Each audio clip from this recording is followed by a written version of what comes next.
Bonjour à tous et à toutes et bienvenue sur cette dernière vidéo sur notre série Behavior Tree sur l'intelligence artificielle. Cette vidéo sera un peu plus longue, je m'excuse d'avance, je n'ai pas réussi en fait à être plus rapide, je voulais être sûr que tout le monde comprenne bien et expliquer le plus possible, montrer des erreurs, comment les corriger. Donc voilà, cette vidéo va durer normalement à peu près une vingtaine de minutes, j'en suis navré, mais notre IA à la fin fonctionnera correctement, comme ce qu'on a fait en Blueprint. Elle aura du coup l'état de recherche du joueur, elle aura l'état où elle peut suivre le joueur et enfin repartir patrouiller.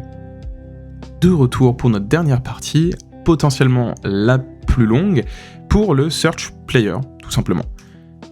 Du coup, nous allons pouvoir faire en sorte, ici, de chercher notre joueur. Je vais venir le mettre en dernière position lorsqu'on voit le joueur. En fait, c'est un peu ce qui est le plus obvious, c'est si on voit le joueur, on va directement dans la catégorie Can See Player, et juste tu vas voir le joueur. Donc au milieu des deux, je vais créer une nouvelle séquence par rapport à mon Blackboard, et je vais du coup devoir créer une nouvelle variable si il a vu le joueur. Alors du coup, dans mon Blackboard, je vais créer une nouvelle clé as seen player. Par défaut, elle est set à false. Et du coup, moi, ce que je vais pouvoir faire maintenant, c'est ici, il faut que as seen player soit vrai. Pour self. Donc là, as seen player.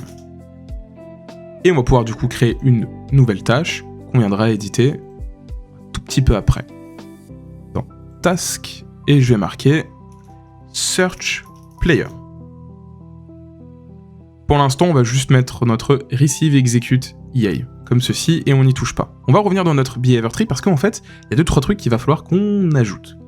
Par exemple, dans le cannot see player, si jamais là on n'a pas vu le joueur, il faut aussi préciser qu'on n'a pas vu la position du joueur. Parce que sinon, en fait, on pourra jamais aller dans patrouille. Il ira toujours dans as see player, et en fait, il ira dans as seen player ou can see player.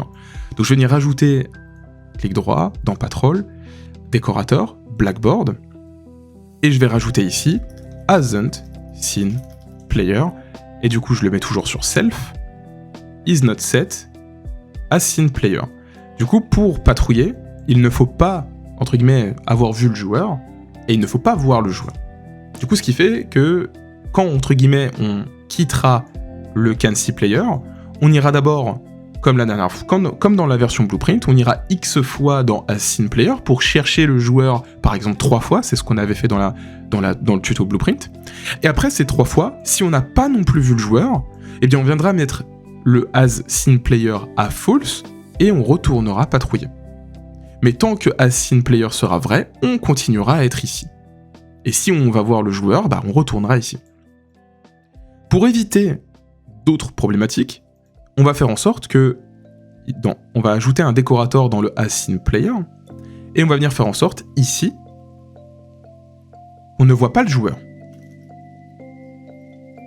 Non, du coup, cannot, excusez-moi. Is not set. Donc là, on s'assure qu'on ne peut pas voir le joueur.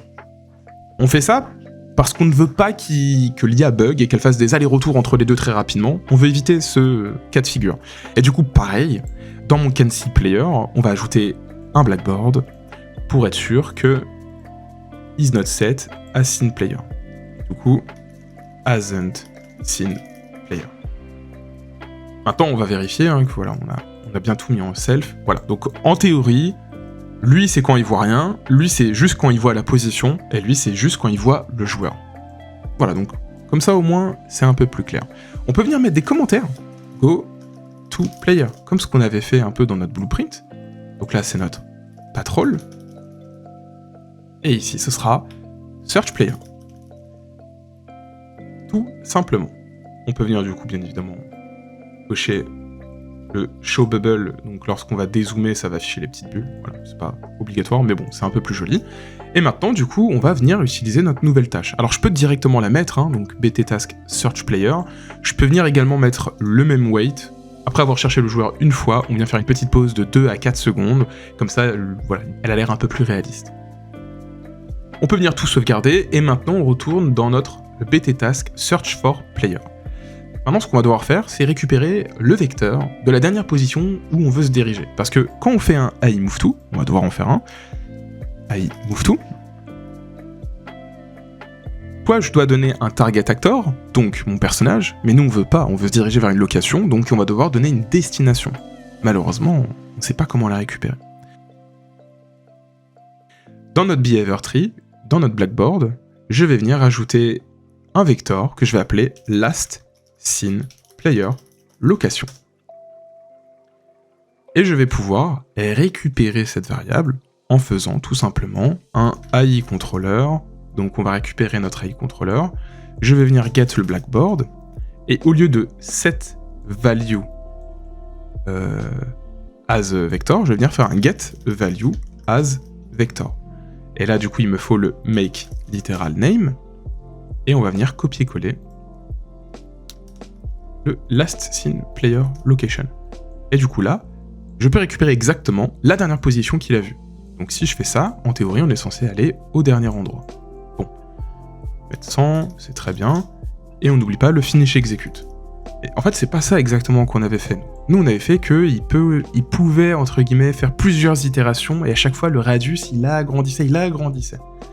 Du coup, nous, ce qu'on va vouloir faire aussi, c'est créer une nouvelle variable, une nouvelle clé.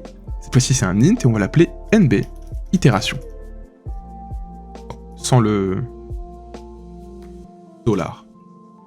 On peut venir faire save, et du coup, ici, je vais venir faire une petite branche, je vais venir récupérer get value as int.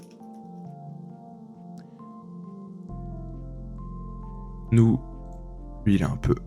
On va essayer de faire quelque chose d'un peu propre, sinon ça va vite partir en vrille. On copie-colle, toujours. Et là, ce qu'on va venir faire, nous, c'est que si mon int il est inférieur ou égal à 3, on va venir par exemple l'incrémenter. Puis je vais mettre là-bas en attendant, comme ça c'est un peu plus joli.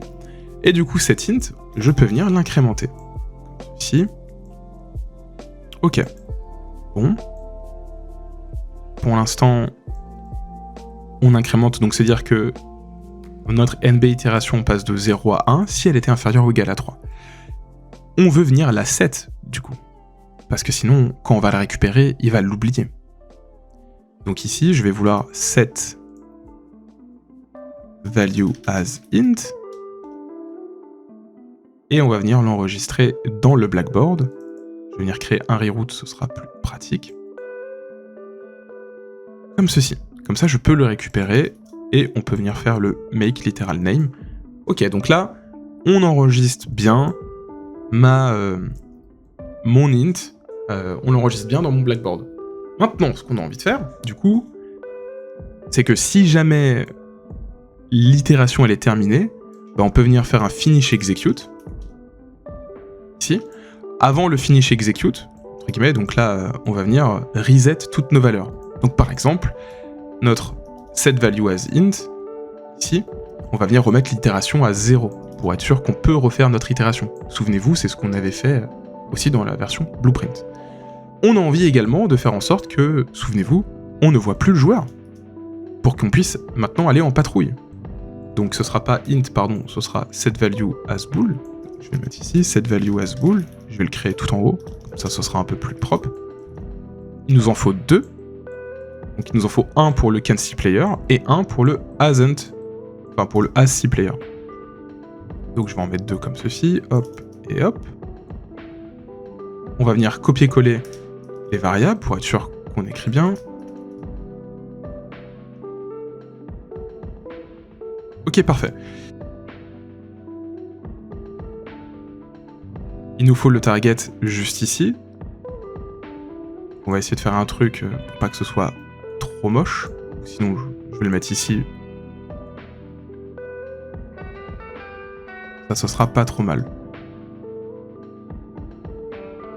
Ok. Donc si jamais on a terminé notre itération, on va en patrouille grâce à ces 2 variables qu'on vient reset. On reset notre itération et on pourrait également reset une variable qu'on va appeler radius, qui sera un float. Et ici, on peut le remettre par défaut, du coup, le radius sera à 500. C'est très bien. Et par défaut, ici, 500. Souvenez-vous, à chaque fois qu'on allait ici faire une itération.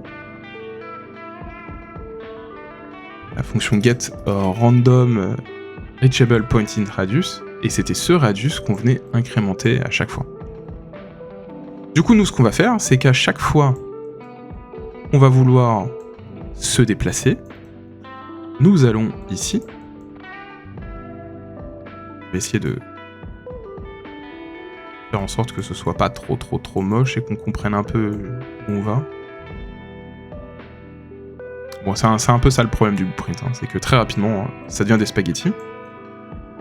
Donc on récupère la dernière position du joueur et on s'y dirige. Le pawn, c'est nous. Donc, get controlled pawn, on va le mettre ceci. On évite toujours d'avoir un code sale. Et avant de finish execute, pour la prochaine fois, en fait, je vais venir récupérer mon origine, mon radius, et du coup, ce sera ça qui deviendra la nouvelle position aléatoire à choper. Donc je peux venir faire un set value as vector.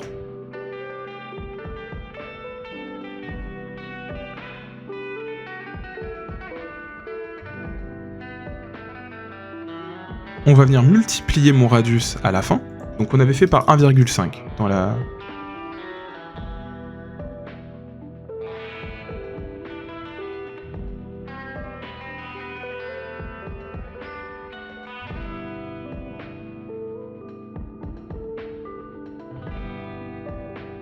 Bon, ça paraît un peu brouillon.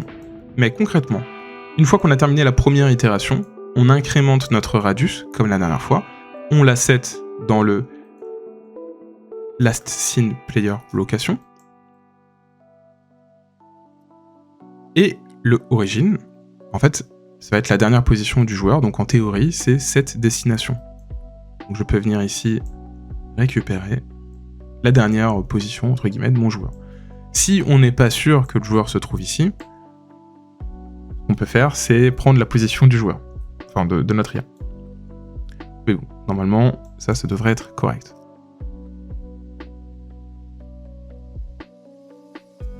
Donc, ce qui se passe, on peut refaire un petit point. Notre IA, on va vérifier notre itération pour s'assurer que notre IA va itérer que 3 fois. Si elle est inférieure ou égale à 3, on incrémente, on la sauvegarde dans le blackboard et on se déplace sur la dernière position qu'on trouve dans le blackboard du joueur. On viendra écrire dans notre blueprint. Pour l'instant, on ne l'a pas fait. Lorsque le joueur y arrive, on incrémente le radius et on va venir tout simplement trouver un nouveau point. Et on dit qu'on a terminé cette exécution. Dans le cas où le joueur a terminé ses itérations, on vient dire qu'on n'a pas vu le joueur, on voit plus la dernière position, on reset les itérations et le radius et on termine l'exécution. Ça en théorie c'est bon, on peut venir compiler, sauvegarder, et maintenant dans notre behavior tree, on a bien mis les tâches, donc tout ça c'est parfait, je vais venir les mettre ceci, voilà, comme ça c'est bien. Et maintenant dans le joueur, on va devoir venir faire en sorte de rajouter 2-3 choses. Quand typiquement on a perdu de vue le joueur, on va vouloir venir ajouter un set value as bool en vrai, et cette fois-ci, ce sera notre as seen player. Par contre, le as seen player, quand on voit le joueur, on le met à faux. Très important, parce que sinon, il fera des allers-retours dans notre behavior tree. Souvenez-vous, juste ici, il fera en fait ping-pong, parce que les deux, on les recette jamais.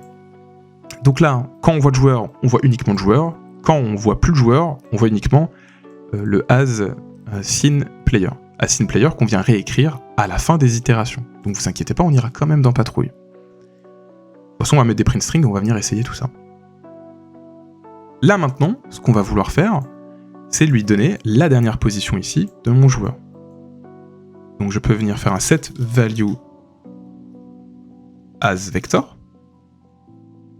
Et comme dans notre tuto blueprint, on peut faire... Je viens juste faire en sorte que ce soit un tout petit peu plus joli. comme pour le tuto Blueprint, on va venir faire en sorte que on récupère la dernière position de notre joueur. Grâce au stimulus location.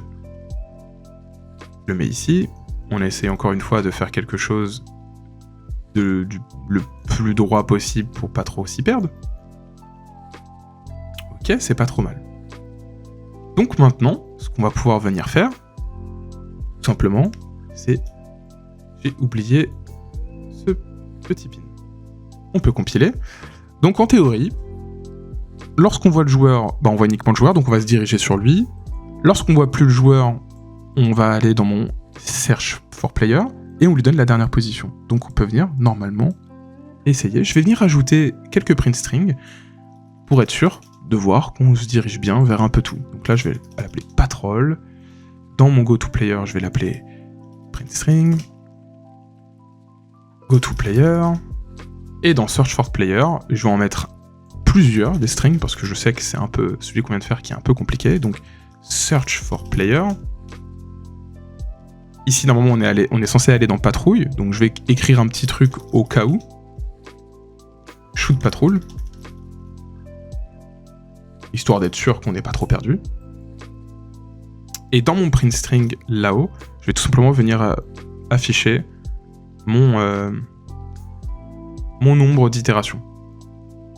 Et donc si on essaye, là on va dans le GoToPlayer, comme on peut voir ça a fonctionné. Search for Player 1, il fait son petit wait. Search for Player 2, il fait son petit wait. Search for Player 3, on peut voir ici, normalement dans le Behavior Tree, qu'après du coup il est bien retourné dans Patrol. Et là du coup il est bien dans son wait. Si jamais il voit le joueur, on va bien dans GoToPlayer. Et là s'il me perd, il se dirige juste sur la dernière position. On dirait qu'il me suit, mais non, il va juste à la dernière position où il m'a vu. Et après il continue, la LIA du coup vu qu'on a bien tout reset, à chaque fois il va faire le Search for Player, wait, Search for Player, wait. Et si jamais il me voit entre les deux, il retourne sur GoToPlayer et tout se reset à chaque fois.